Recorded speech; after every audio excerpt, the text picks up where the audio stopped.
साथियों, मान लीजिए अगर आपका बेसिक पे, मान लेते हैं कि अगर आपका बेसिक पे 18,000 है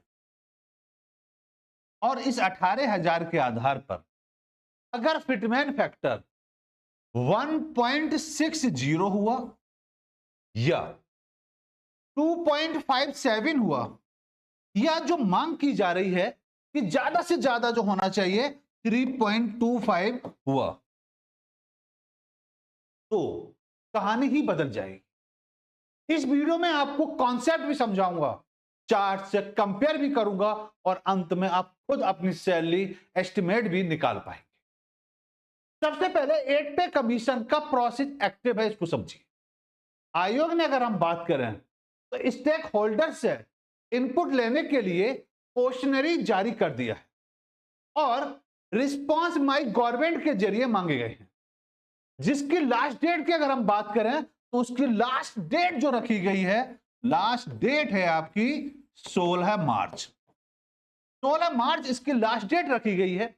और इसकी अगर हम बात करें लास्ट डेट में कितने बजे तक, तो रात्रि 11:45 तक का समय दिया गया। इसके अलावा सरकार ने आयोग के टर्म ऑफ रेफरेंस भी अप्रूव किए हैं, जिनकी जानकारी प्रेस इंफॉर्मेशन ब्यूरो पर उपलब्ध है। तो साफ है, यह सिर्फ अखबार नहीं, एक फॉर्मल एक्सरसाइज है। लेकिन ध्यान रखिए, फिटमेन फैक्टर अभी फाइनल नहीं है, अभी इनपुट एनालिसिस और रिकमेंडेशन की प्रक्रिया चल रही है। फिटमेन फैक्टर एक मल्टीपल है जो आपकी करंट बेसिक पे को नई पे प्रैक्टिस में रिवाइज करने के लिए लगाया जाए। अगर हम बात करें तो इसके आधार पर हम यह कह सकते हैं कि न्यू बेसिक पे जो होगा, न्यू बेसिक पे जो डिसाइड किया जाएगा, जो आपका करंट बेसिक होगा, उसको फिटमेन फैक्टर के साथ मल्टीप्लाई कर दिया जाए तो हम ये कह सकते हैं कि पूरी तरीके से आपका न्यू बेसिक पे निकलेगा। असल में अगर हम बात करें तो पे मैट्रिक्स में राउंडिंग के कारण फाइनल नंबर थोड़ा ऊपर नीचे हो सकता है, लेकिन कॉन्सेप्ट यही है। अगर इसको हम सिंपल भाषा में समझें कि फिटमेन फैक्टर का रियल में काम क्या है, उस काम के आधार पर अगर हम देखें तो हम कह सकते हैं कि फिटमेन फैक्टर करंट बेसिक जो होता है वो आपकी आज की बेसिक पे जो है उस पर डिपेंड करता है। फिटमेन फैक्टर की बात करें तो भाई कोई कह रहा है 1.60 होगा, कोई कह रहा है 2 होगा, कोई कह रहा है 2.57 होगा, कोई 3 कह रहा है। मांग तो यहां तक की जा रही है 3.25 होना चाहिए। और रिवाइज बेसिक की बात करें तो नई बेसिक पे जो होता है उस आधार पर अगर डिवाइड करेंगे तो नई पे जो होती है वो पे मैट्रिक्स पर डिपेंड करती है। और डीए रीसेट होता है तो नई पे लागू होने पर डीए अक्सर नई बेसिक में फिर से वर्डिंग के तौर पर लागू किया जाता है, 0 से शुरू कर दिया जाता है। इसको हम 7th पे कमीशन के आधार पर देखें तो 7th पे कमीशन लागू करते समय सरकार ने पे रिवाइज के लिए फिटमेन फैक्टर जो अप्लाई किया था वो अप्लाई करा था आपका 2.57। भाई 2.57 जो था वो 7th पे कमीशन में रखा गया, तो ये तो कंफर्म मान के चलिए कि इससे ज्यादा ही होना चाहिए। कहने के लिए 1.60 रखा जा रहा है, तो उस समय इतना रखा गया था, महंगाई कुछ और थी। आज महंगाई उससे बहुत आगे जा चुकी है, तो ये कैसे माना जाए कि पीछे हटा जाएगा? मैं तो कहूंगा आगे जाना चाहिए और लगभग 2.86 या 7 से लेकर 3.25 के बीच में फिटमेन फैक्टर को रहना चाहिए। अगर इसकी बात करें तो ये बात कैबिनेट डिसीजन में भी लिखी गई थी कि इस पर 2.57, और लोग 8 पे कमीशन में भी उसी के आसपास या उसके ऊपर नीचे एक अनुमान लगा रहे हैं, लेकिन अनुमान के आधार पर हम कह सकते हैं कि 2.87 या 3 के आसपास हो सकते। 7th पे कमीशन के आधार पर अगर इसको अप्रूवल अगर देखा जाए तो हम कह सकते हैं कि 7th पे कमीशन में 2.57 रखा गया। इसका यूज वो करा गया पे और पेंशन रिवीजन एक्रेज लेवल के तौर पर इसको देखा गया। अब 8 पे कमीशन में फिटमेन फैक्टर तय करते समय आमतौर पर यह चीजें कंसीडर होती हैं। इन्फ्लेशन होता है, कॉस्ट ऑफ लिविंग, मिनिमम पे को देखा जाता है, अलायंस को देखा जाता है, गवर्नमेंट का फिजिकल एक्टिविटी देखी जाती है। और ये बात लोग अक्सर कहते हैं कि डीए अगर बहुत ऊंचा हो गया तो फिटमेन फैक्टर का बेसिक लॉजिक क्या होगा।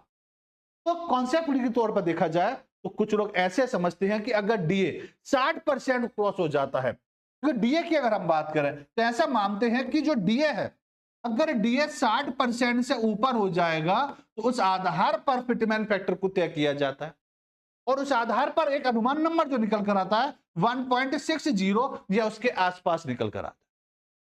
और इस आधार पर अगर ये 90% तक अगर जाता है तो 1.98 नंबर निकल रहा है, अगर लॉजिकल तौर पर देखा जाए। ये सिर्फ समझने का एक मॉडल है, ऑफिशियल डिसीजन ये नहीं माना जाए।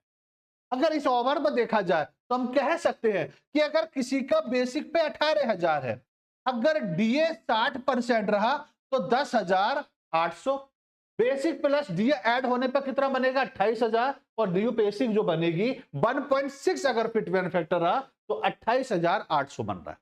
अगर किसी का बेसिक पे 30,000 है तो इस पे 18,000 मिलेगा 60%, तो डीए और बेसिक जोड़ने पर 48,000 बन रहा है टोटल। और किसी का अगर 56,100 है तो ये 33,360 60% के आधार पर तो 89,076 जीरो जो है ये आपका नया बेसिक पे बन रहा है। लेकिन ध्यान रहे, नई पे में डीए रीसेट होकर आगे बढ़ता है, इसलिए टेक होम इंपैक्ट अलायंस और डीए टाइमलाइन से अलग दिखेगा। दोस्तों, असली बात अगर हम करें तो असली गेम चेंजर जो होता है वो होता है फिटमैन फैक्टर। फिटमैन फैक्टर कितना रह सकता है उसकी अगर हम एक अनुमान लगाएं तो यहां पर ये क्लियर है। इसको हम 7th पे कमीशन से अगर कंपेयर करें तो 7th पे कमीशन में 2.57, तो इसका मतलब 8 पे कमीशन में अगर इसको देखा जाए तो इससे ज्यादा ही रहना चाहिए। 2.87 से लेकर 3.25 के बीच में कोई भी एक नंबर हो सकता है जो ये डिसाइड करेगा कि आपका फिटमैन फैक्टर कितना होगा। इस ओवरऑल पे अगर देखा जाए, अगर आपकी सैलरी लेवल वाइज देखी जाए, अगर हम मान लेते हैं कि लेवल 1 पर अगर देखें बेसिक पे 18,000 है तो 1.6 पर 28,800 बन रहा है। अगर फिटमैन फैक्टर 2 हो रहा है तो 36,000, 2.28 हो रहा है तो 41,040, अगर फिटमैन फैक्टर 2.57 हो रहा है 46,260, और अगर 3 हो रहा है तो 3 गुनी सैलरी हो रही है। अगर लेवल 2 की बात करें तो अगर 19,900 है तो 1.6 पर 31,840, दो अगर 2 फिटमैन फैक्टर है तो डबल हो रही है, और 2.28 हो रहा है तो लगभग 45,000 के आसपास, और 2.57 पर 51,143, और 3 फिटमैन फैक्टर पर लगभग 59,700 के आसपास बन रहा है।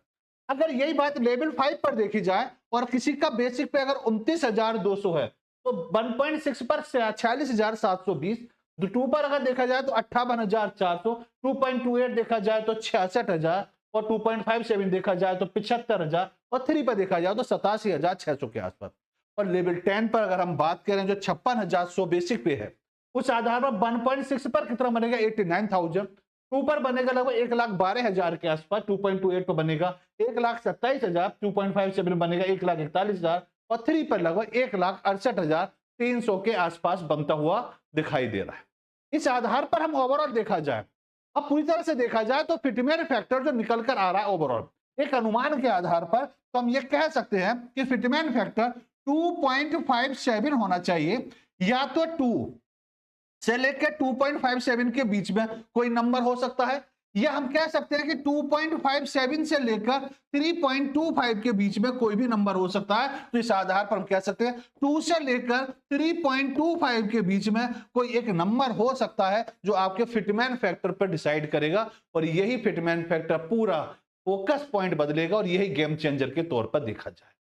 अब एक इंपॉर्टेंट क्लैरिटी की अगर हम बात करें, कुछ एम्प्लॉयज बॉडीज और हायर फिटमैन फैक्टर की मांग कर रहे हैं, और वो मांग कितनी हो रही है 3.25 की हो रही है, लेकिन रिपोर्ट में ऐसा नहीं डिमांड की जा रही है।